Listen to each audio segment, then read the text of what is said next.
Today on an all-new Dr. Phill, she had a baby and her boyfriend took off. Is that true? Yes. You went out for 3 months. You were out frickin' partying, took cash advances out for strippers. Her father Why are you here? can't stand it. I want to get my family back. I'm here to fight for my family. Ooh. If you gave me that chance, I would show you how great of a boyfriend I can be. One more time you call boyfriend, I'm gonna broke your nose. Let's do it. Have a good show, everybody. Here we go. This is a safe place to talk about hard things. Stand by. Let's count you down. Today's going to be a changing day in your life. 5, 4. I am not giving up on you.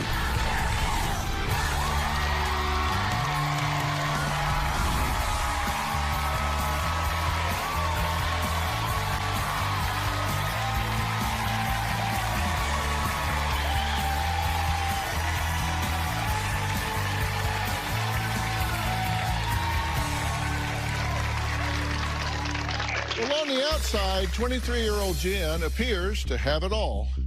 Good looks, a successful business, and a healthy 3-year-old daughter. As a first-generation citizen born to immigrant parents, many might say she's living the American dream. But sadly, on the inside, Jen says she's living a nightmare. She says that her ex-boyfriend, Chris, the father of her daughter, well, she just says they have a toxic relationship. And up until 3 weeks ago, they weren't even speaking. On top of that, Jen's father, Steve, and Chris just don't see eye to eye at all. So what's the solution? What will happen when this family sits down together for the first time in almost 1 year? And can they reach some kind of understanding? Let's start out by seeing what Jen has to say. I'm struggling to move forward with my ex-boyfriend, Chris, the father of our daughter. Chris and I met when I was in high school and he was in college. After dating for about a year, I found out that I was pregnant. I was 19 years old and Chris was not too supportive of it. I just felt like I was dealing with a lot. After our daughter was born, things were tough. Our relationship was a mess. Trying to raise a daughter, Chris and I were constantly fighting, and my biggest thing was don't yell in front of the baby, and he did. He would just take off. He would just leave for months at a time, just living his best life. He took zero responsibility for raising our daughter. I was doing it single-handedly. I was angry, and I wanted nothing to do with Chris. A few weeks ago, we started talking on the phone. Chris wants to be back. He wants to be a part of my life and our daughter's life. My feeling is if Chris wants a relationship with me, then he better go do what I told him from the start and be a co-parent. I just feel like I need Dr. Phil's advice, untangle this, and figure out how to move forward. Jen feels like she hit a brick wall in this co-parenting relationship.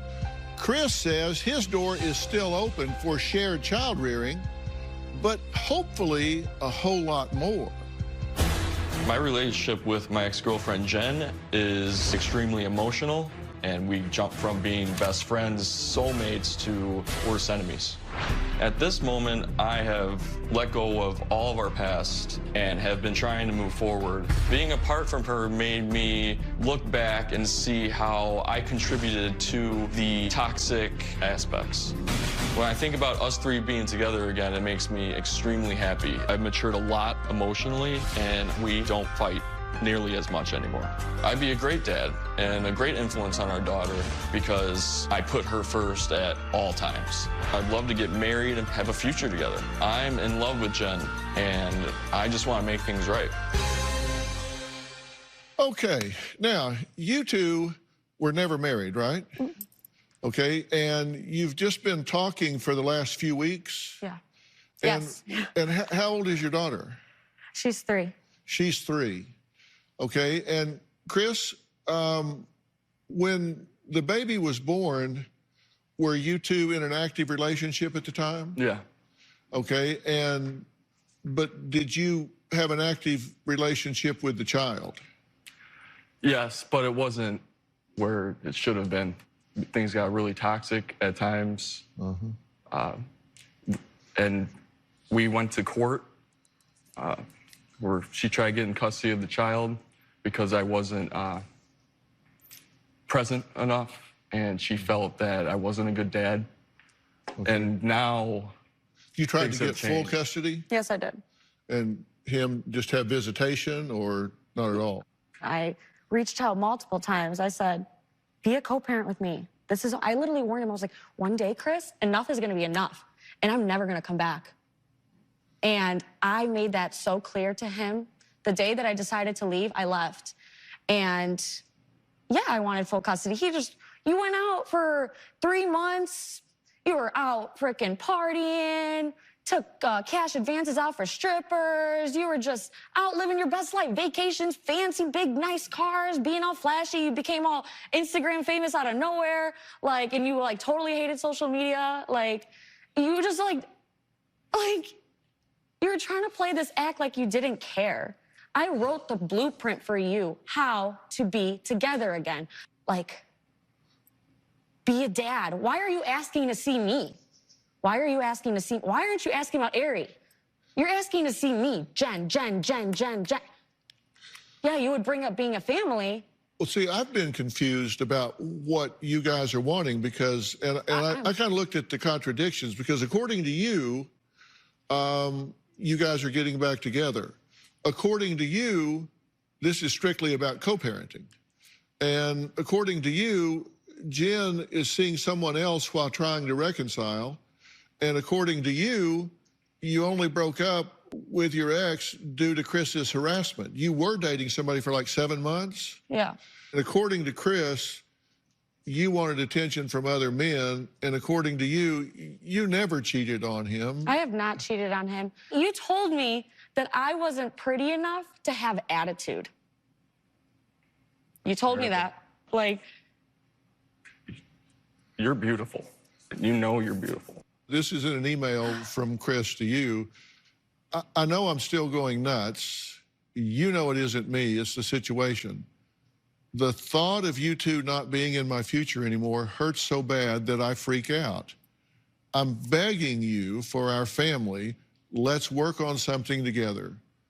I do it for you. I definitely need help for the way I blow up and get crazy and obsessed. We basically hate each other right now, but we are really in love deep down. Is that true? Are y'all in love? I will always have love for Chris. That wasn't what I asked you. It's been under a year. Am I in love and in lust? And I've been I blocked it out completely. I've been living for the past year and a half completely okay with the fact that I was never gonna go back. Of course, he gave me my daughter that I love more than anything in this world. That love will be there. He refused to be a part of our daughter's life just because I didn't want to be with him. That's nuts to me. Is that true? Yes, but it was because I was scared that my depression and negative emotions inside would be felt by Ari. Are you saying now that you only want to be in your daughter's life if you reconcile this relationship? No. Things are amazing between me and my daughter. Past 3 months, which I'm happy. I'm happy. It took time. We have to take a break. Coming up, when my next guest sees Chris on stage, he promises, quote, not to swear on TV. He also knows I don't speak Bulgarian. Jen's dad is here with a lot to say. We're going to meet him next.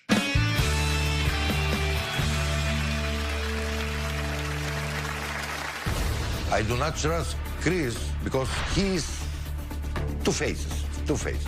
How many times he promised he's gonna be changed? Yes, I know that. That's why I don't know. So why is this on my head?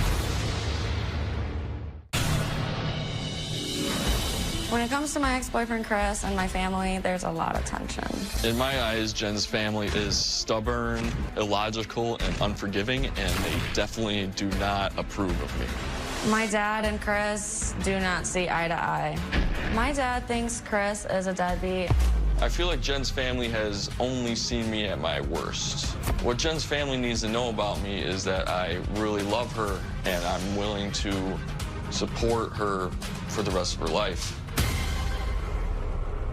Well, we've been talking to exes, Chris and Jen, who are parents of a 3-year-old daughter.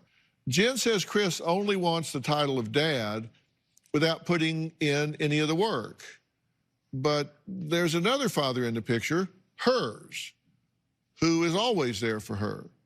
Now, Jen's dad, Steve, has some choice words about Chris, and it may be a blessing English isn't his first language. How many times he promised he gonna be changed? Yes, I know that. That's why I don't know. So why Is this on my hand? What I think about my daughter Jen and her ex-boyfriend, it's a bad situation, you know. Every day was like a ticking time bomb with us. I know that. This pissed me off, you know, when I see that. Since meeting Chris, her life changed a lot. She take care of him, but she treated like an animal. He started to abuse my daughter, my baby. He cannot do that. No way. Don't tell me about Chris. Believe him now. No, I do not trust Chris because he's two faces. Two faces. 1 minute he says something, and next minute he says different. I don't feel Chris ever telling the truth. No. He's not a man of his word. How I can trust him? How I can love him? You guys didn't realize what I was going through. You defend him. You don't need to react with rage. Without the reason. Okay, stop raising your voice. Why? Chris do bad things to my daughter? If we was in my country, I'm gonna knock his teeth out. Not here, of course. Different rules. It's a pretty complex situation. It always was a complex situation. Like complex. I need to see my daughter and my granddaughter always smiling. But my fear is if Jenny and Chris get back together, my granddaughter gonna be in trouble. He needs to prove to be a good father and husband, not just boyfriend. No, boyfriend somewhere else, not here. I'm not gonna let him to abuse my baby again. No. Well, Steve, thank you for being here. Thank you. Why are you here? What? What are you asking for? Jenny, what? What? I love my baby, and I love Jen. Oh, you love your baby. I didn't act like that. When you decide you love your baby? When she was born, or after 3 years? I or loved her before she was born? What? I loved her right when she was born, but really? there was, there was things in that your got life in the like way. that. Do you think that Chris abandoned your daughter? Abandoned my daughter and my granddaughter. No, I ask you again and again. Why are you here? Why? Why you try to get my baby back? Why? Tell me the truth. You know, if you don't know, I know. I know. Hold on. I would explain. You can't. When you ask a question, you need to stop and let someone answer. He pissed me off. Well, it may piss you off, but if you ask a question, don't you need to leave room for the answer? Yeah. All right. Okay. He said, "Why are you here?" I want to get my family back. I made horrible mistakes that. Okay, well, let him talk. Me not being around it's the biggest regret I've ever had. It eats at me. It Don't eats try at to cry, me. man. Don't try to cry. I'm not your family is cry. Italian family. Italian is not crying. They're brave men. You know, you're not. Okay. You're It's fine. I'm here to fight for my family. All right? I'm trying to explain to you, I messed up, and I know where I messed up. Can I tell you the truth why you're here? You have to pay child support just a couple of months ago. You did say you would rather die than pay. That was even my big thing. Remember when I wanted to break up with you a long time ago when Ari was first born? I was like, let's break up now. I'll sign a piece of paper that I don't You guys don't understand how communication works. If you ask a question or you make an accusation, you need to allow him to react. You just said you're here because you want to escape child support. That's not true at all. I didn't even get a lawyer at first. I'm not fighting. I'm not going to go to court and fight the woman I love and my baby. I didn't treat you right. So you go and you do whatever you need to do. I only got the lawyer in the first place is because the boyfriend had the felony. That's the only reason I even had the lawyer in the first place. Your position is talk is cheap. He says one thing, show me. Instead, don't talk, show me. I'm ready to show you. I've been ready to show you guys. You are together 5 years. Yeah. So 5 years times 2. Yeah. It's how much? 10. Yeah. You gotta prove 10 years from now, man. I am strong about this, you know? 10 years? Okay, well, both I could Jen prove and 10 Chris years. are admittedly holding on to past issues such as cheating, lying, and emotional abuse. Are they able to move forward? So, or is it going to take 10 years? If it is, then maybe it's time that we come up with Plan B. We'll talk about that next.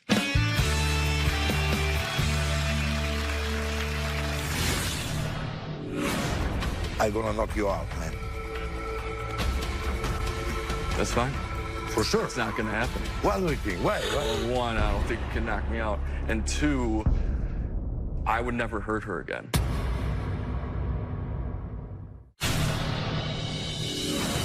When I think about my ex-boyfriend, Chris, I feel like he couldn't even do the first thing that I asked from him. I gave him the blueprint, how to be with me. He's never really been a father to our 3-year-old daughter.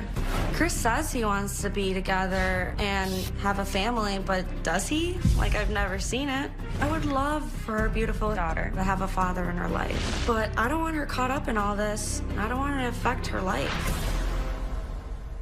First off, is there any circumstance under which you would see yourself married and in love with Chris and having a family? Oh, I wouldn't say under no circumstance. It would take a lot. You feel like he's hurt you, he's burned you, so you got a wall up, and so right now what you're saying is, I want to co-parent with you, not have a romantic relationship with you. I wanted to see that from the start. I haven't seen it yet. Right. A little bit, like 3 months. She will forgive you, but me, never. I understand. Never.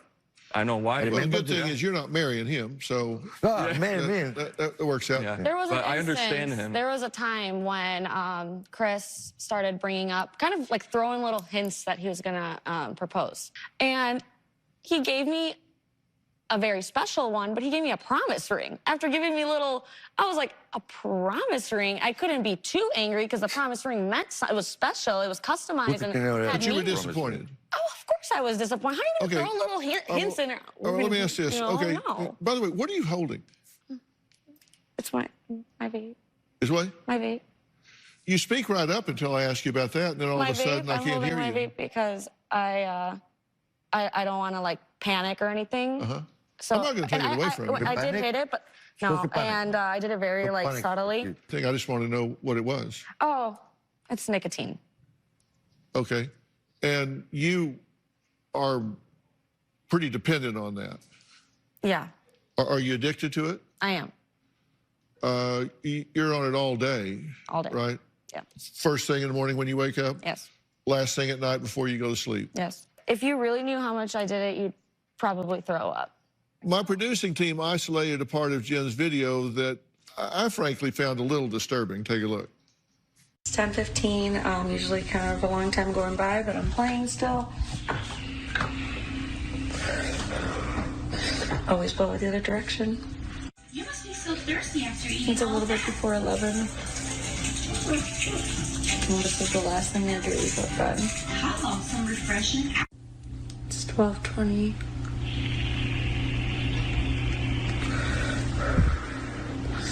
Good night, y'all. Okay, the part that bothered me about it is Yeah, your I'm being little honest. girl's right behind Oh, you. what? Your little girl's right behind you. I know. That's what I don't like. That's what I know. I do it. I used to tell myself, yeah, I'll never let her see me do it. She knows what this is. She calls it my smoky, and I don't leave it where she could touch it. It's always on me or in my. But if you know why you smoke, see, the baby's there. I'm being honest. I wanted to be honest. I'm not going to sit here and No, act thank like you I for don't. being transparent about it. I I have appreciate to be, that. or else So why do you need to bring it out here? because it's a stressful situation. And so this is an anxiety thing for you, Yeah, and you do it a lot because I did some math on it. yeah, These are all the different ones that you use, right? yeah. Well, I'm strictly on one, but yeah. These are the kinds. Yep. Yeah, these are the kinds, and each one of these costs $20. Yep. I get the And- XLs. Those are 20. Yeah, and you told us how much you do it. That totals up to $3,120 a year. That's equivalent to 125 packs of diapers, or money you could be saving for your daughter's College. future or education. and she's 3. So if you did that till she was 21, that would be $56,160. If you compounded the interest, it would be $62,335. Can I tell you something? Well, no, wait a minute. Did you hear what I said? I did. When I tried to quit, I dream about it. I get dead ones, and I try to I'm like, oh, maybe I'll get a little bit. No, it's dead. I will park up at the shop, and I'm like, oh, don't do it. I'll be like, and then I go and do it. Sorry for swearing. Okay. Well, Chris came to L.A. to win back his ex, Jen, and we're talking about how that can happen, if it can happen. Her best friend says that that's her biggest fear. We'll find out why, because we're going to hear from her next. Ooh.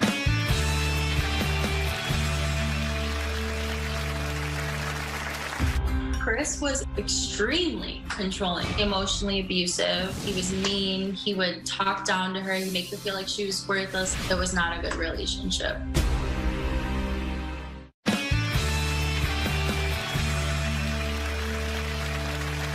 We've been talking to Steve and his daughter Jen and her ex-boyfriend Chris, the father of their child, who's 3 years old. And there's some discussion about a cycle of toxic behavior. Now, while Chris wants to reconcile with Jen, the mother of his child, my next guest, Bree, who is Jen's good friend, says Best friend. That's her biggest fear. When Jenny and Chris were together, Chris was extremely controlling. He wanted to control who she talked to, when she hung out with people, what she did, where she went.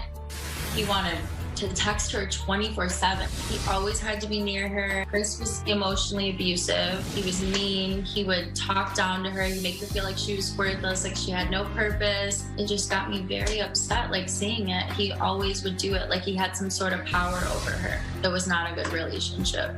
Jenny is a very vibrant person, lively, but when Chris is around Jenny, she feels like she has to mute herself so she doesn't cause a fight or he doesn't get mad. Whenever anybody confronts Chris about what he does, he totally twists it and plays it on the other person. One time, Chris and Jenny were arguing. He told her that she must have got raped as a child because she's so messed up. I was so upset that I ended up blocking him because I feel like he's crazy. Chris told her that if she doesn't get back together with him, that he was never going to see Ari, which is his daughter, ever again. That was just a mind game because he wants Jenny all to himself. She doesn't need a toxic man in her life that just wants to tear her down. I definitely don't want them to get back together. Well, Bree joins us virtually right now. Bree, how you doing? That's my best friend. That's my best friend. Hi, good. How are you guys? Hey, Bree. So, Bree, you think this was a really toxic relationship with Chris being abusive of Jen? Yeah, it was pretty bad. It made me heartbroken to see it play out as long as it did. Right. Chris, what do you say about what she's observing? I agree. It was based on my fear. When were you observing this, Bree? I've been around for almost 4 years, and the last time I'd seen him blow up was a month or two ago. So my question is, what have you done to change that? I've took the pain of my own mistakes.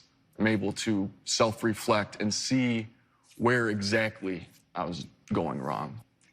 All you've done to change this is heighten your awareness. Yeah, and I need to gain some insight. Yeah. And you haven't put yourself in therapy. You haven't had any transformative experiences. You've done nothing other than just decide to be better. I need to put it into action, and that's why I'm here. I want the chance to, start fresh, and so I could show you that I mean what I'm saying. And that this change is real.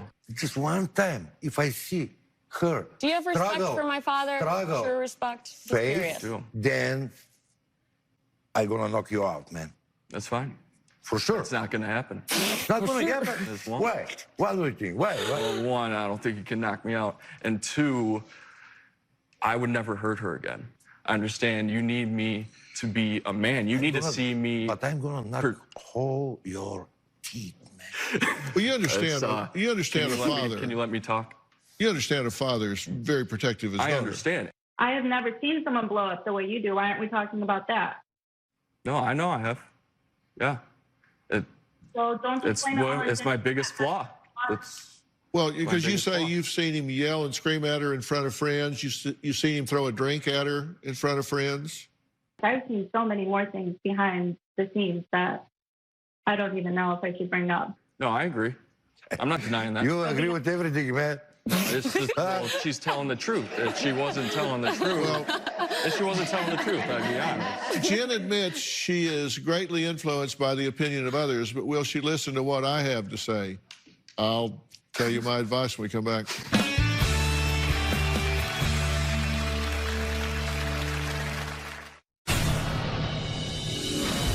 I have a lot of anxiety, and even thinking about Chris gives me anxiety, like just the thought of him. I often have panic attacks, and to cope, I vape, bite my nails, sometimes I don't sleep. It must run in the family. Steve doesn't vape, but he smokes a lot of cigarettes.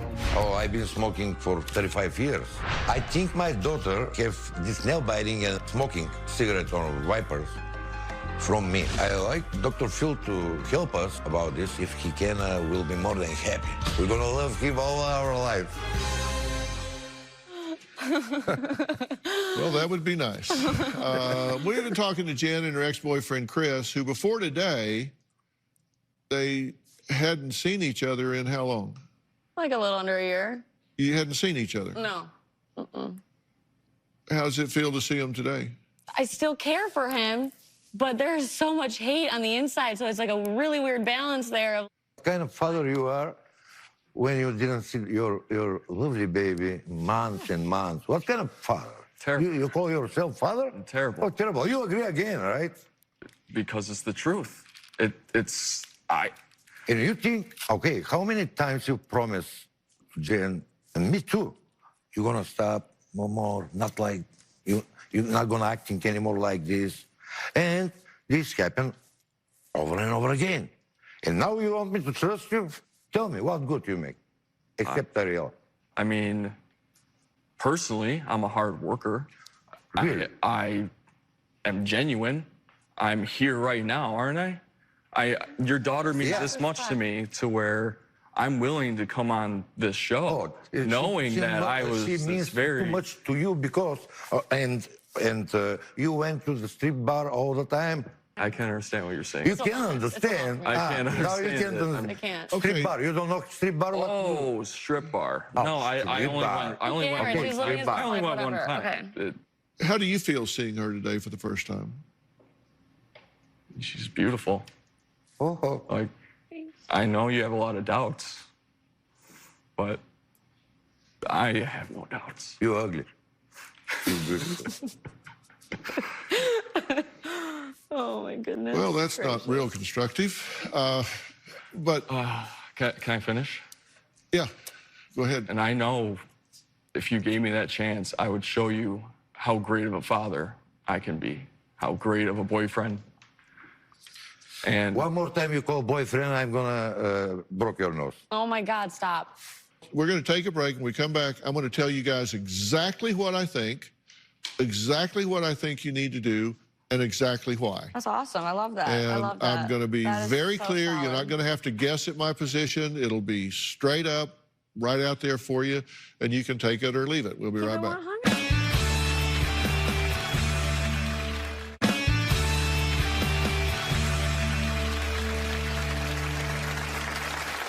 Well, all hour long, we've been talking with Jen and Chris, who admit their 4-year relationship was an emotional roller coaster, and their friends and family, well, they want to get off the ride. So what happens now? I don't think either one of you are mature enough to be in a relationship that's serious at this point. When you come to a relationship, you bring traits, characteristics, values, beliefs, history with you. And it either contributes to the relationship or it contaminates the relationship. And right now, both of you would be contaminators. And to you, I would say, I know you believe that you have turned over a new leaf, but the best predictor of future behavior is relevant past behavior. And I can tell you with 100% confidence that if you got back in a relationship with her today, that you would default to the same things you did in your past relationship with her. That's because you've done absolutely nothing to change your beliefs, your values, all the things that you need to do so you truly engage differently as a partner in a relationship. You have a problem with anxiety. Yeah, clearly. Yeah. And you're self-medicating with a highly addictive substance with nicotine, which is really bad for you. Mm. And you need to get that under control for sure, because having that much anxiety, I hate for you to live that way. You're like this duck. I mean, you've seen this. You're like this duck. Above surface, you're gliding, you're beautiful, you're smooth. Oh, my God. But underneath, it's just chaos. That's literally my mind, the little feet. Exactly. But you got to amplify it a little bit more. That's my mind, and that's my surface. You know, here's what needs to happen specifically, in my opinion. You need individual help. You need individual help. And you need to ask your therapist to get together and work out a co-parenting plan. And I will set up a therapist for both of you. We're in a pandemic, so I'll set it up as teletherapy through Doctor on Demand, which is a company that we actually founded, and each of you can have your own therapist. I'll set up 10 sessions for each of you immediately. You show him what he needs to be at peace for his daughter and granddaughter, he'll be your new best friend. Yeah, you don't think so. You don't think so, but if you had somebody that you knew was devoted and dedicated to your daughter and granddaughter, you would respect that man. I will, yeah. Take this help and use it to build yourself to a point that the two of you can make a decision based on strength and tranquility instead of this chaos you've been in before. Okay, my next guest gained 50 pounds with her pregnancy, but after getting into the best shape of her life, she found that losing weight wasn't the answer to all of her problems. That's next. Have you ever done something good for yourself, but it also had negative consequences? My next guest, Carrie, says she accomplished her goal of losing weight, 50 pounds, but in the process, gained sagging skin on her face that really makes her self-conscious. Take a look. 1, 2, 3. I am a mom to a precious 7-year-old special needs daughter. After giving birth, I became overweight. I realized something had to be done. I went as far as entering into a bikini contest. I started getting fit by measuring my food, and I literally spent hours in the gym. It took 6 months to get my body competition ready. I didn't win the contest, but I went from overweight to overjoyed, but the weight loss has really taken a toll on my skin. I see there's a sagginess and a dullness, but now I'm getting dark spots, which are trickier to hide. I've used a variety of face washes and none of them work. I love my renewed body, but I would love to do the same for my face. Well, Carrie is joining me virtually. Carrie, thank you for being here. You were 36 when you entered your first bikini contest 3 years after giving birth to your child. So how did that work out for you?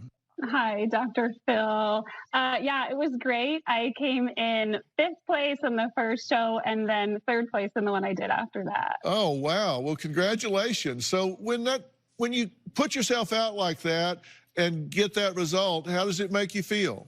I was motivated. I was extremely proud of myself and what I accomplished. It was just really empowering, and it helped me deal with the depression I was experiencing after getting my daughter's diagnosis. I can imagine. And, look, your daughter's special needs diagnosis was out of your control, but it's really obvious that you've stepped up and just done everything that you can and need to do. And then transforming your body was something you could control, and you didn't let fear paralyze your life at all. And entering those contests took a lot of guts, and putting yourself on the line, you have the chance of getting what you want. And if you don't, you never know. You stand back there, you don't know how it would turn out. So you put yourself out there. So that's great. And now that your daughter is 7, how are you coping with everything? Oh, she is just such a blessing. We just keep adapting to our new normal. It changes all the time.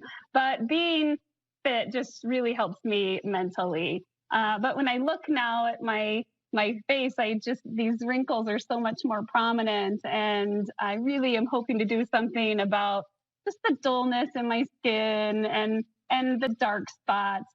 I'm looking forward to my next show, and I just want to look and feel as good as I know I can.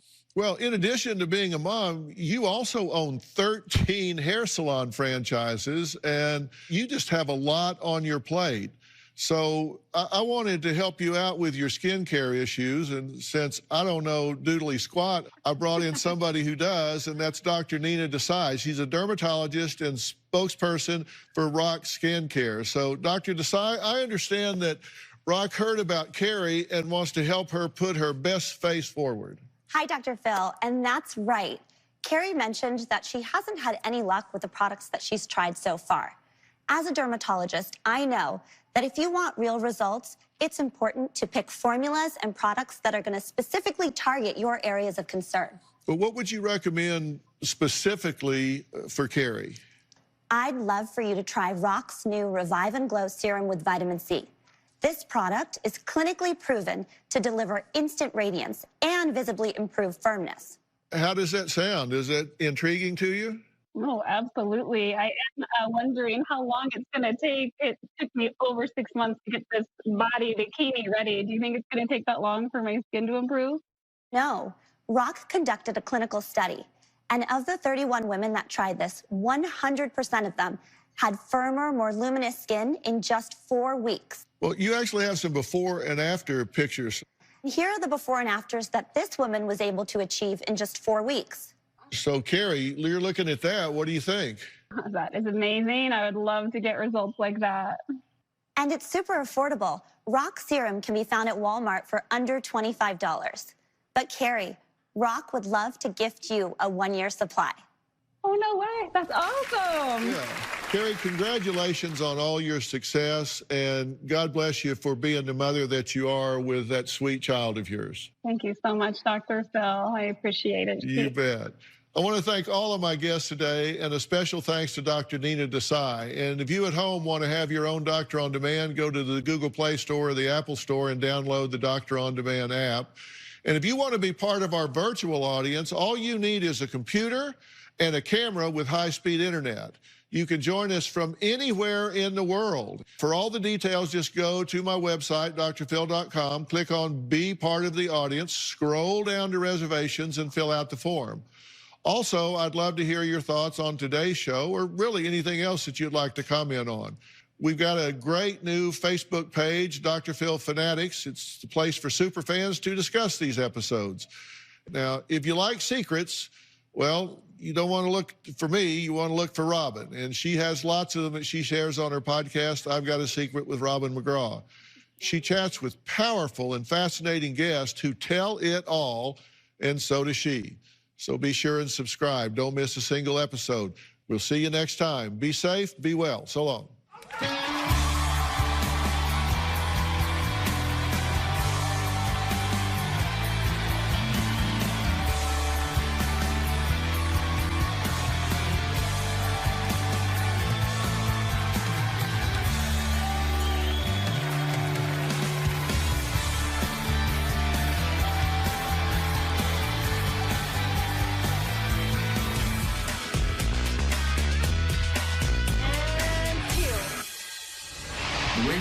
Steve handled himself today was how it's always been. And no change. Steve, I don't know why you felt the need to not let me talk.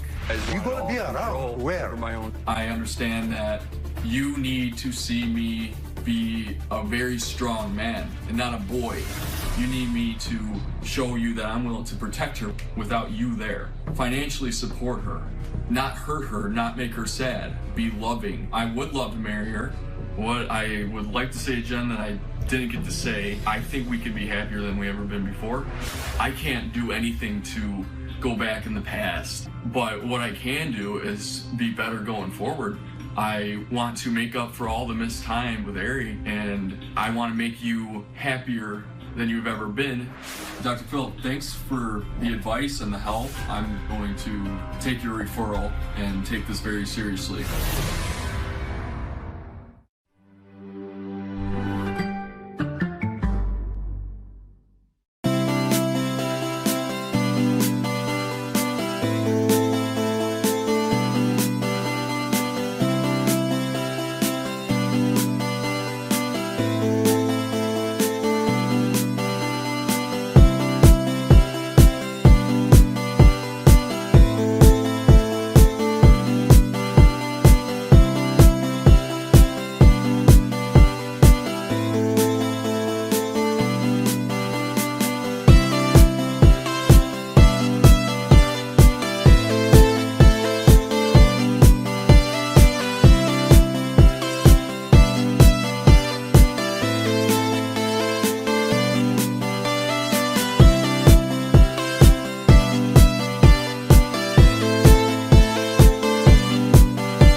Today on Dr. Phill.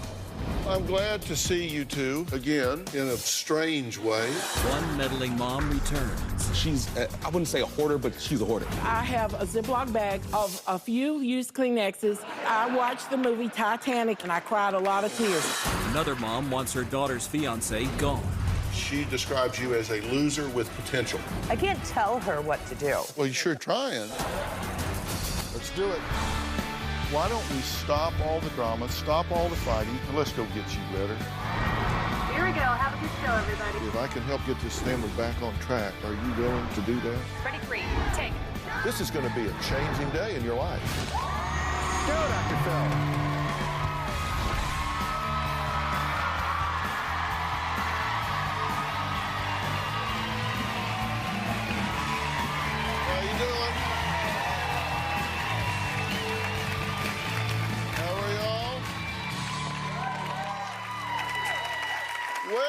Well, in-laws. So what is it about in-laws that always gets a reaction from the audience?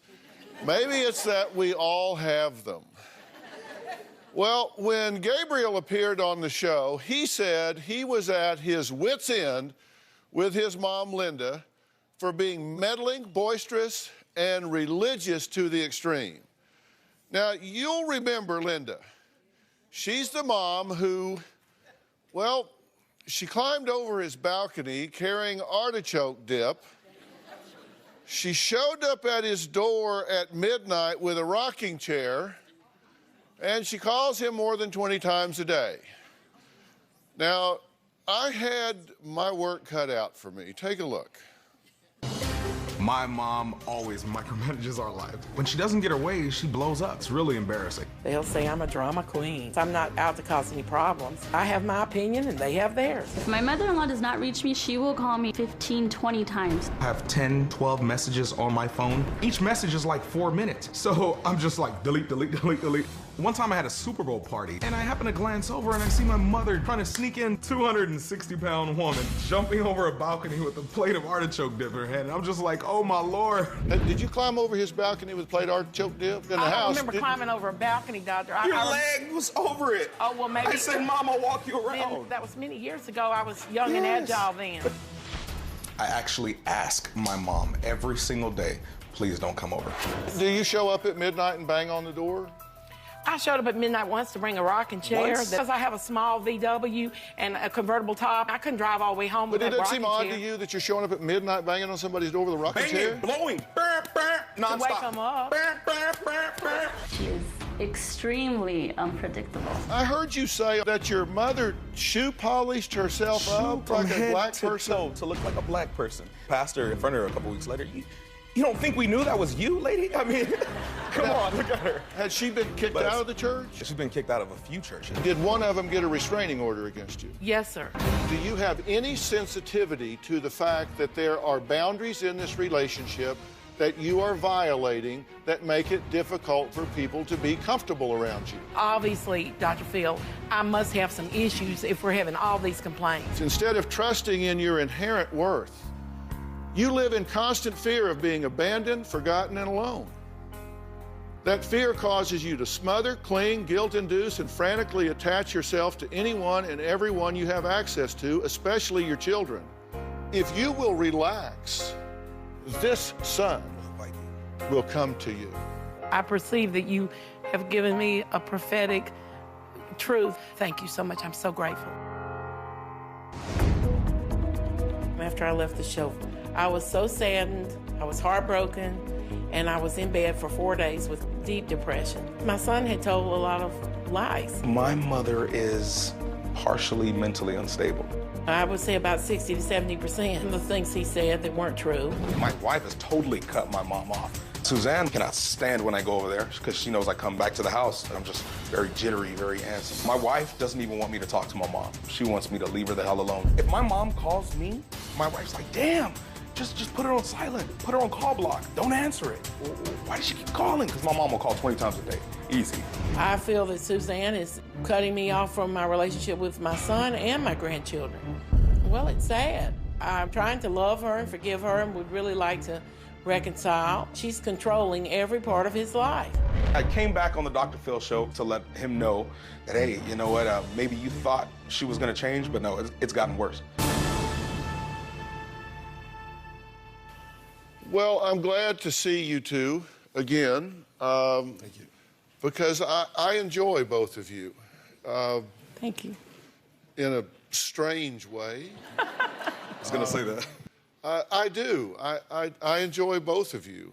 When you were here, we talked about a lot of things. And one of the things I said is that I thought you had an issue with boundaries. Yes, sir. In a lot of different things. I mean, we talked about a lot of examples over the years. You had gotten over involved in some churches. You'd been asked to leave some churches because you'd gotten over involved. I think there was one where you painted yourself black to smuggle yourself in. Yes. It was a preacher I really wanted to hear. Yeah, it didn't work.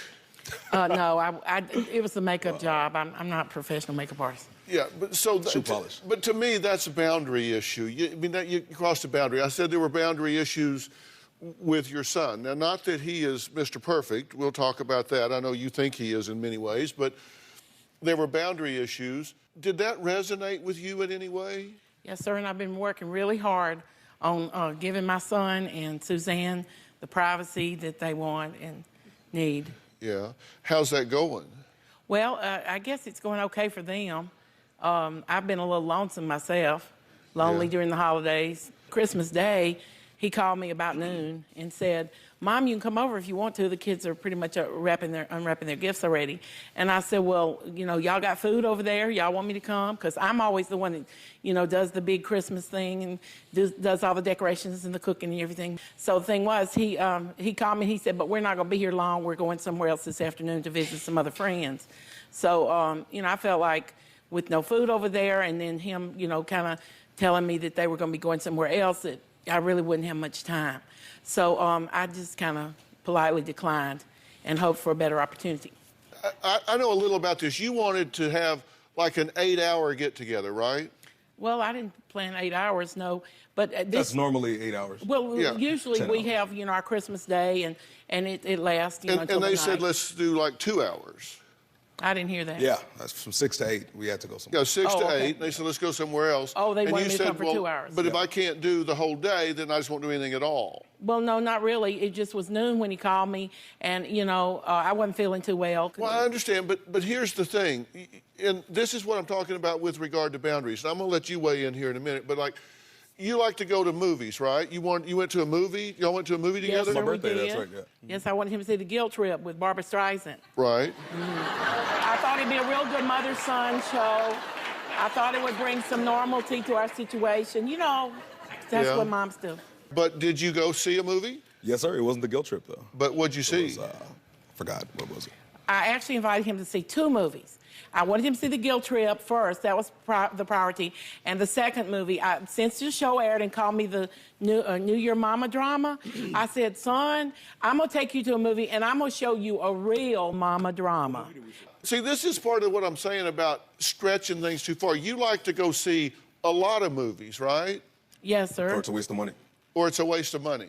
Well, not for me, because I get senior discount on Tuesday night at AMC. So senior discount with 3 movies, that's... Okay, so when she takes you to a movie, she wants to do what? She wants to, first of all, she wants to bring in, like, I'm talking duffel bags full of Thanksgiving dinner. It's insane.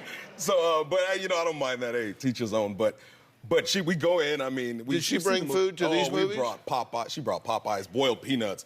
I mean, it was a 3-course dinner. I mean, in the movie theater. You bring it to... They don't let you do that, do they? Well, you just kind of have to put in your purse or have a little backpack.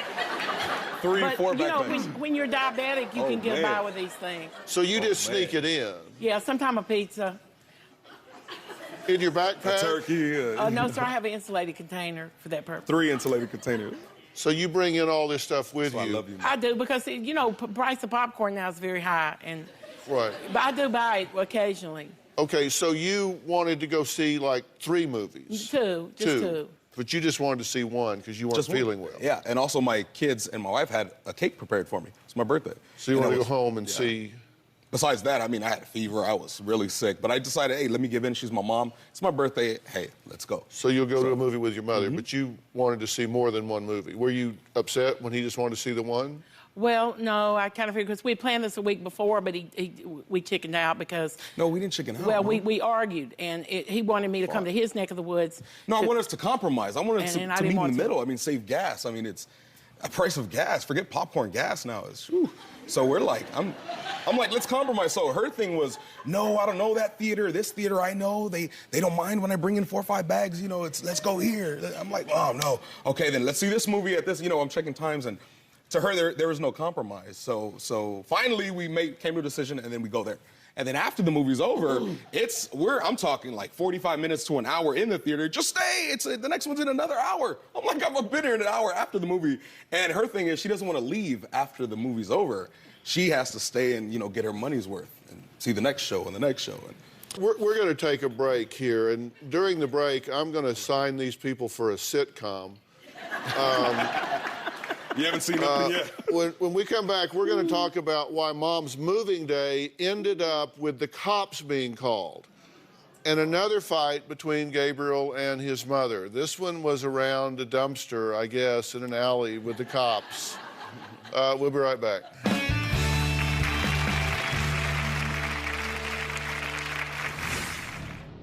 He was just dumping. Because Did you save used Kleenex? I have a Ziploc bag of a few used Kleenexes that I watched the movie Titanic in, and I cried a lot of tears. And that's the only Kleenexes I saved.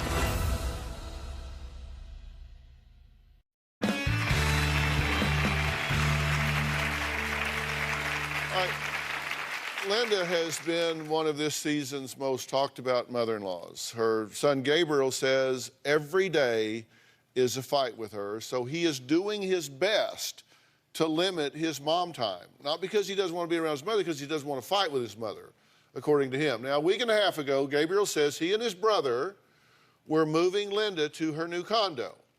Now, she called the cops when he was able to actually capture this on video. Let's take a look at this, and then we'll talk. Thanks. Well, how would you like it if you raise children and then they throw away your family pictures? When we were moving my mother out of her previous place, we started throwing away junk. She hoards anything you can think of. The next thing you know, she blows up. Ah, you guys stop throwing away my stuff. My son started throwing away some of my things that were important to me. Social Security papers, Winnie the Pooh, a big Lion King lion, and he just started dumping stuff. She calls the cops. Mama, why you call the police? I didn't do anything to deserve it. You're on video. Well, put me on video like you put me on Dr. Phil show. Just embarrass your mother.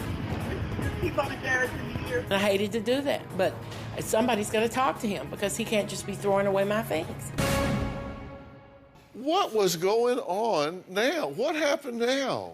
I'm sorry, Mom, but she's, I wouldn't say a hoarder, but she's a hoarder. I mean, anything you could think of is worth money sometime in the future. So she saves everything. Care? So I don't care. Apparently you do. I really don't. My brother started throwing away junk. Next thing you know, she runs in the house. Cops, I believe.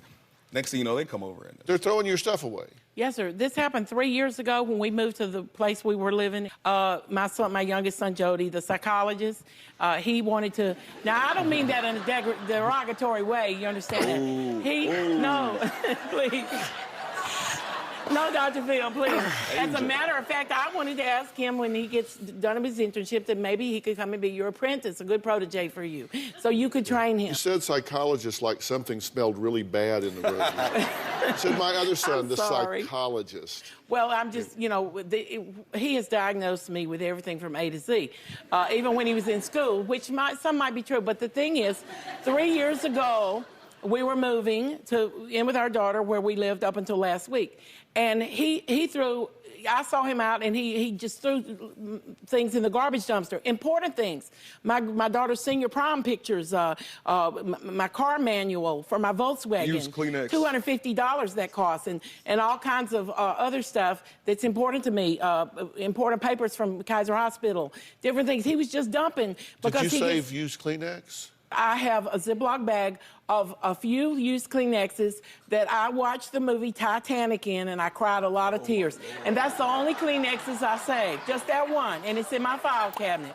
He didn't throw that away. He was throwing away important stuff, and he was taking boxes and just dumping them. I found my Social Security history papers there. And then he broke my heart because he took all his USC football memorabilia and stuff that I was saving for him. I bought glass cases to put his helmet in, and he played at the Rose Bowl in 2009. And he was in 3 Rose Bowls and footballs, and I had all these things in glass cases. And he said, Mom, you're not a good steward of my stuff. It's out here in the garage. I said, son, one day I'm going to have a house, and I'm going to buy a big curio, a lighted up curio, and put all your beautiful SC stuff in. So he went and gave all his SC stuff to his brother and putting it in his brother's car. And I said, you shouldn't do that because he's going to take it to Susie's house, and Susie may kick him out again, and then she'll have all the USC stuff. I mean, doesn't that make sense? And he took everything he gave me. The only thing I got left is the jerseys. And I have a big shadow box. Let me tell you, if that started making sense, I would turn my jersey in. I would turn... Amen. Listen, okay, how the hell did we get to 3 years ago? I'm talking about last week. Because he did that Why did you call the cops? Because isn't it a truth that people's present or future behavior is, you know, to the degree what they did in the past? So I had told my husband and them, look, I don't want Jody moving me because I know he's going to throw stuff away. And Jody promised me he wasn't going to throw stuff away. Do you breathe through your ears? No, I have trouble breathing. Hold on. Take a breath. Now, didn't you hire 2 people from the church to help move you? Yes, and I hired a friend of mine, a girl. Okay, her son. well, why weren't the 2 people from the church moving Well, you? they were late. They weren't there at that time. They left. They couldn't take it. She was a tyrant. They left. She offered them money. They refused. They said, no, no, no. They just left. That's what my father Did they said. quit you? Yeah. They did. Why did they Phill, quit you? They came over, and I had told them what had happened, and I transpired about me having to call the police. And the police were only to talk to Jody to stop him from throwing away my things, which he promised them he would. But then later on, he told me, I'm going to burn your stuff up, and I'm going to get rid of more stuff. So, Is this your son, the psychologist? Yes, yes. Very therapeutic. Now, so these 2 quit? Were they afraid you were going to call the cops on them? Oh, no. One of them was saying, I wish you hadn't discussed your family problems with me. Why were you moving? Because the landlady asked us to move because she wanted the place back for her relatives. And my daughter had rented it for 4 years. Why was she moving? Yes, it is. You don't know. Well, I mean, that's part of it. But here's the thing. Landlord said to my sister, if you're not living here, I'm not going to let your parents live there without you being there. Because there had been so many problems, you know, prior to that. Her calling them on a daily basis. This is broken, fix this, fix that. Can we talk about something else? Yeah, let's talk about the real problems. We're just covering over now. This is all a circus and a mask. Let's take the mask off and get real. That's what you want to do, right? There you go. Okay. Now, well, let me take a break. Gabriel wants to know if it's going to take an act of God to change his mother's ways. There are some ways that maybe need to change and some ways that don't. We'll talk about that when we come back.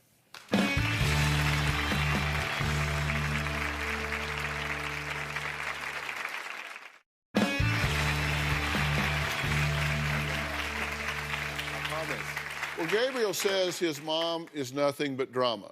Now, Gabriel is married.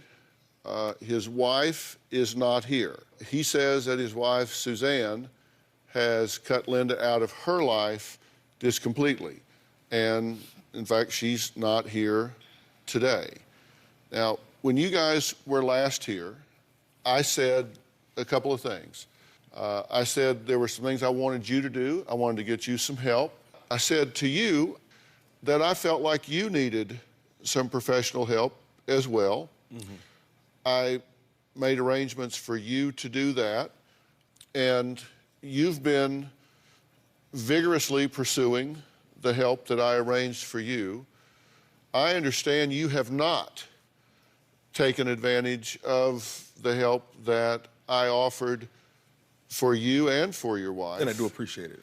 Apparently not. Because you've given lip service to it. I would go to counseling. It's just I have so much so many things on my plate right now. It's really tough to actually do it. Yeah. I know it sounds like Why you staring at me, man? Come on now. Dr. Phill. Oh, man. Oh, man, I'm gone, man. I'm just playing. I'm playing. Oh, man. What do you want for you and your family? What do you want in your relationship with your mother? I want love. I want peace. I want respect. I want, what a normal family has. What I want from her is to understand that I have my own agenda. Susie has her own agenda. Her son and daughter have their own agenda. Everybody has their own agenda, and we can't cater to hers like she wants it. And when she understands that, she needs to know, okay, calm down and step back instead of bah, bah, bah, bah. That's where the gloves come off, and it's hard to explain. I mean, there's so many. I could talk for hours and hours about things that go on, but I don't know, an act of God, like I said. But she's. Well, God works in mysterious ways. Yes, He does. And see, I'm one of those people that believe there are no accidents. And I think it's no accident that you're here. I think it's no accident that your mother is here.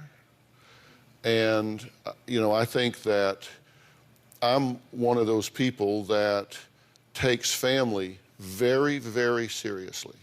You say, I just love her to death. You would die for your mother.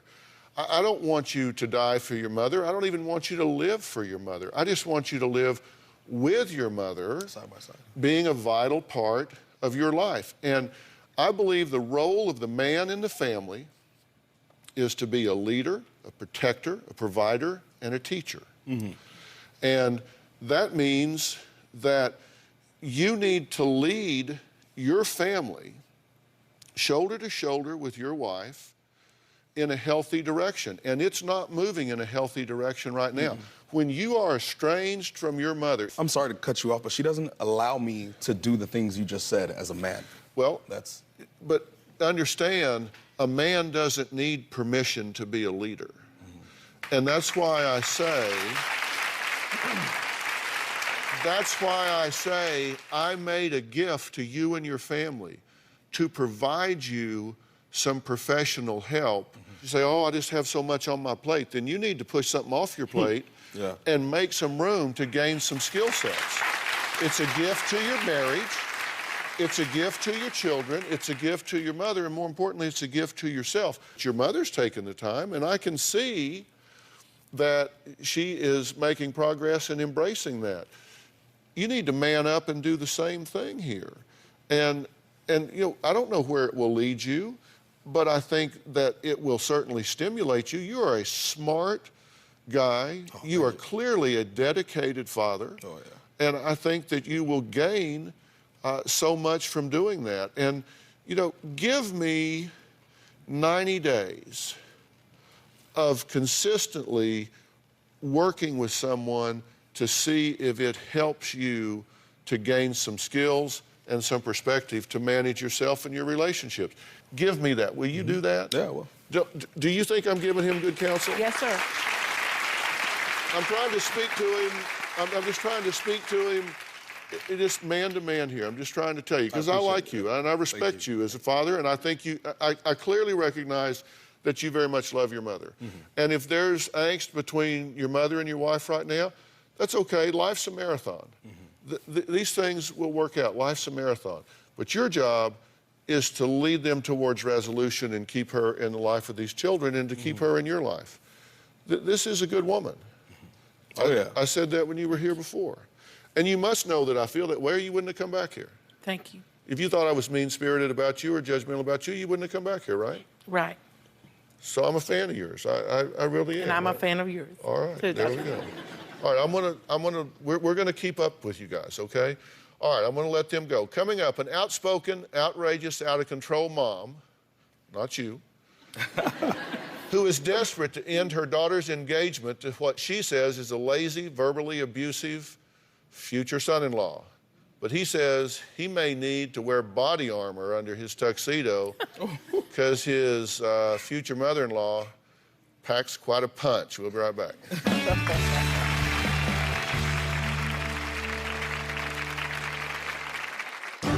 Nicole likes the bad boy kind of guy and she ends up with these losers. If Nicole chooses to marry AJ, I would put AJ in son-in-law boot camp. Audrey has hit me at least 10 times, socked me in the chest so hard. Audrey's very big. She's got a lot of weight behind that punch.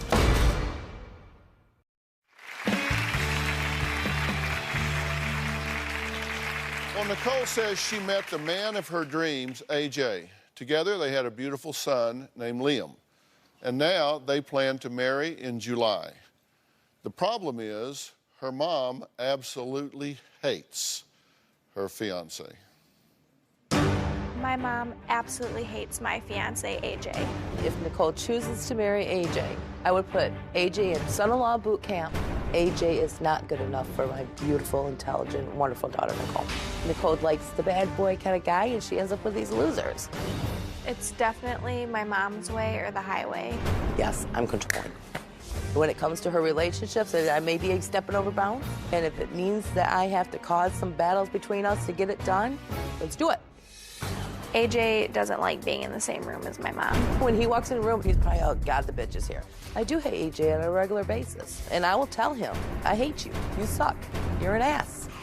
My mom has problems with AJ calling me names. He'll call her bitch, whore, fat. He plays video games. He's spending money at the gym when they're trying to pay for a wedding. He's very selfish. AJ is the loser with potential. I get frustrated all the time because I'm stuck in the middle of AJ and my mom fighting. I don't want Nicole to feel like she's being shortchanged. With AJ, that's what she's getting. Oh, okay. So this is AJ right here, right? How you doing? Good. So you're in a crossfire here. Big time. You don't care for him. I used to care for him. I don't care for him right now, no. So I guess the good news is you're not marrying him. No, that's a good thing. How old are you? 22. Yeah, so you're an adult. Yes. So you've expressed your opinion to her. Absolutely.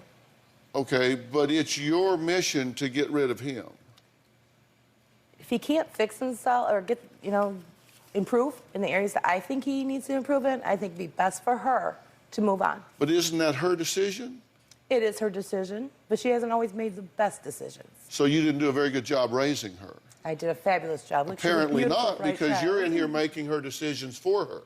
I'm not making her decision. I'm just giving her new options to look at, I guess you could say. I can't tell her what to do. She is an adult. Well, you're damn sure trying. I make my opinion known, yes. Repeatedly. Repeatedly. Yeah. You gonna let her make the decision for you?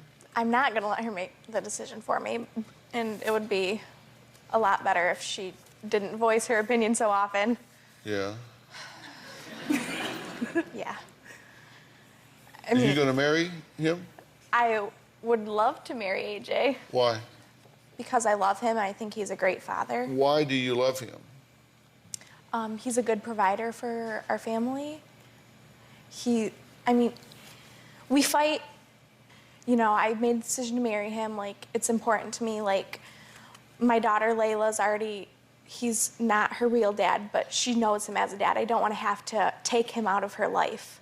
It's important to me to keep our family together. So you're marrying him for her? Part of the reason, but I want to marry him too. We had a great relationship in the beginning, and I feel like we can be there again. So you used to have a good relationship with him? Yeah. But you don't now? Correct. So you want to keep her non-biological father in her life? Right. In hopes that you can get back to a good relationship with him that you once had? Yes. Well, what could go wrong here? Okay, and your mother is out to get rid of you, right? Yeah. She got to get rid of you, and she lets you know that because you say she punches you all the time. Yeah. I don't punch him. I love tap him or unlove tap him. Okay, now let's get one thing real straight. You don't want to waste your time with me. I don't want to waste anybody's time. Or my time with you. You just want to call it what it is. Because I don't think you're love tapping him. I think you're getting real frustrated with him. And I think when you do, you punch him. And when you do, then he takes umbrage to that. Now, love tap is, hey, come on. Is that what you're telling me you're doing? Maybe a little bit harder. Audrey has hit me at least 10 times in the past 3 months. Audrey's very big, so it's not like it's getting hit with, you know, a feather. She's got a lot of weight behind that punch. I don't care if Audrey approves of this marriage or not, Nicole and I are definitely getting married. Audrey has hit me at least 10 times in the past 3 months. To get AJ's attention, I will tap him. I'll just go, you know, like that. I know it irritates him, and I think that's why I do it. She'll square off with me, and she'll sock me in the chest so hard, enough to make me rock backwards. It looks like my mom punches AJ hard. Come up to him and say, what are you doing? I never hurt her, AJ. I know the difference between a joke hit and if someone's mad at you and they're hitting you out of anger, and Audrey's punches definitely come out of anger. Audrey's very big, so it's not like it's getting hit with, you know, a feather. She's got a lot of weight behind that punch. I've told Audrey multiple times, you can't put your hands on somebody, and her response to that, you don't like it, you can leave. Every time Audrey hits me, she'll call me an ass or a jerk. I was in the kitchen doing the dishes, Audrey punches me in the chest. I turned around, followed through, and I kicked her. AJ would love to hit my mom back. When Audrey comes over to my house, it's so uncomfortable that I find something else to do. I've told Nicole that I can't stand her mother, that I don't want to deal with her if I don't have to. It's hard enough for me and AJ to get along. It's frustrating to have to deal with my mom and AJ too. Okay, that's what he says and Yeah. she says. Yeah. So where's the truth? Probably in the middle. Are you crazy? I'm not crazy. I love my children. Are you a liar? I'm not a liar. Because she says you are a crazy liar. How am I crazy? Sometimes you get crazy with your lies. I don't think so. That's what you say, right? Yes, that's what I say. I stand behind it right now. Okay. She says you are a crazy liar. And so I don't know. I'm just curious. I'm not saying I even disagree with you. I'm just trying to find out where you come down. I would like for her to tell me how she feels that way. Why Okay. you're crazy? Do you remember the time when you said you came to my apartment banging on my door, not leaving? Yes, when I know and I that had you to had threaten Joe. to call the cops on you and, And tell you Mark. should have. And I told you to call him because then they would have found Joe there. He was not there, Mom. That's a lie that she's made up to AJ. Now, tell us who Joe is. He's my ex. Who she got rid of. We got rid of him because he was abusive. Yeah, now he subsequently went to jail? Yes. Okay, so you don't have a great pick'em record. That was just one of them. One that I picked. My second choice is a lot better than what he was. She describes you as a loser with potential. So, at least you say potential. I do feel like he's got potential. And if he could just be more respectful and do the things that he needs to do to get to that point, I would happily support my daughter in her choices. But right now, I'm scared for her. Now, we're going to take a break here, and then I'm going to tell you what I think. Okay. You've got a wedding date set Yes. It's for July 6th of this year. July 6th of this year. Yeah. Do they want to tell me where it's going to be? Because there's that part of every ceremony where they say, if anyone here has any reason to object, speak now or forever hold your peace. Would there be a bald guy in the back standing up saying, hold on. We'll be right back.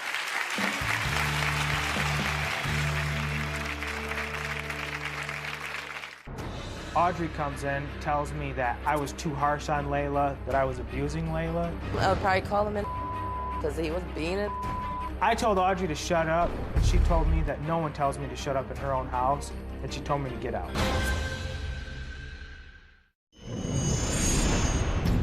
AJ makes me feel worthless. AJ constantly mocks me when I cry. He'll imitate me and tell me that I'm just trying to have a pity party. We recently got into a fight which ended up with him smashing my phone. AJ always speaks in a rude tone to me. He tells me that it's something I have to get used to. I really wish that you would be more respectful to me. I can only do so much. I think I've come a long way. There's something that I've never told AJ yet. If AJ doesn't start treating me with respect, then I'm gone. Now, there are some red flags that you have raised about this relationship, right? Correct. Things that you see. I made a list, and AJ, you can respond to these. She says, we fight every day. He makes me feel worthless. He's just plain mean. He makes fun of me for crying. He tells me I'm too sensitive. He yells and gets a tone. What do you say about that list, AJ? It's actually pretty accurate. When we first got together, everything was great. We communicated, we were always having a good time. We fell deeply in love with each other at the beginning of the relationship. Right. We went through some rough patches, but it's just, I'm horrible at communication. Nicole actually wrote me a letter back in November of last year. She said, we recently had a baby. I'm just going to take some excerpts, not the whole thing. He has started calling me horrible names, not only in front of the children, but to the children. I don't say him to the children. I'll say, like... You did to the children, and you said, look, girls, mommy's being a bitch. I can't deny it. Like, when I get angry, I just... Yeah, that's not good. Yeah, I know it's not good. He says when you get angry, I'm just telling you what she said. Also, when he is mad, he tells my daughter he is not her real father. That was one time about... It only takes one time. I also call him names because I get so frustrated. I'm the only one putting in any effort here. He's constantly trying to get me to have sex and to be sexual with him. I only gave birth 3 weeks ago. I haven't even been cleared by the OBGYN to have sex. He's inconsiderate of my feelings. I'm so tired of my daughter having to see me cry and coming and trying to console me. How do you feel like punching him now? You know I do. Yeah. So this is what she said 3 months ago. Then she wrote a letter 3 weeks ago. So we have the benefit of some passage of time. 3 weeks ago, she says, we fight every day. He makes me feel worthless. I don't cook the right way. I don't do laundry the right way. I can't cook popcorn the right way. He's just plain mean. He tells me I'm being too sensitive. He makes fun of me when I cry. I end up in tears. Everything is my fault. You say you have problem communicating. It sounds to me like you're communicating pretty clearly. It's just that what you're communicating is very hurtful. I can see that now, obviously. They're definitely not right. I shouldn't say them to her. Well, listen, Mom, you said under your breath at the break, this isn't exactly going the way I wanted it to. I just want her happy and healthy and safe. Yeah, I get it. And what I was saying under my breath is, yeah, well, just hold on, because I actually agree with you. You're right for the wrong reasons. You know, I just don't know how else to help her. Yeah, you're right for the wrong reasons, and you don't know how to do this in the right way. But I do agree with you. If things don't dramatically change between now and July, you haven't got any business getting married. Absolutely. Because if you think walking down the aisle in a dress and having a caterer show up and filling out some paperwork on each other is going to fix this, you are so wrong. It is absolutely, unequivocally is going to be a train wreck. This is going to be really, really a bad situation. AJ, you are not an evil guy. And I've observed one thing about you since you got here that is probably the single most outcome determinative factor of anything I've seen today, and that is your capacity for insight. Because you have made some self-observations that are huge in predicting a positive outcome here. Your job, the two of you, is to do some serious premarital counseling between now and then to find out what you have to do truly to heal some of the wounds that have made you bitter and angry and defensive. And there is a specific protocol that the two of y'all can go through individually and together that can give you a foundation for this marriage, or it can show you that you're not ready. And I will make that happen for you. If I do that, if I make that available to you, will you do it? Absolutely. Individually and together as a couple, will you do that? And if I do that, I promise you, she will step back and let that happen. I would love nothing more. I know, you just want it to be right. Fair enough? Yeah, Yes. You feel definitely. good about that? All right, next, the 5 most important questions couples should ask before tying the knot when we come back. Okay?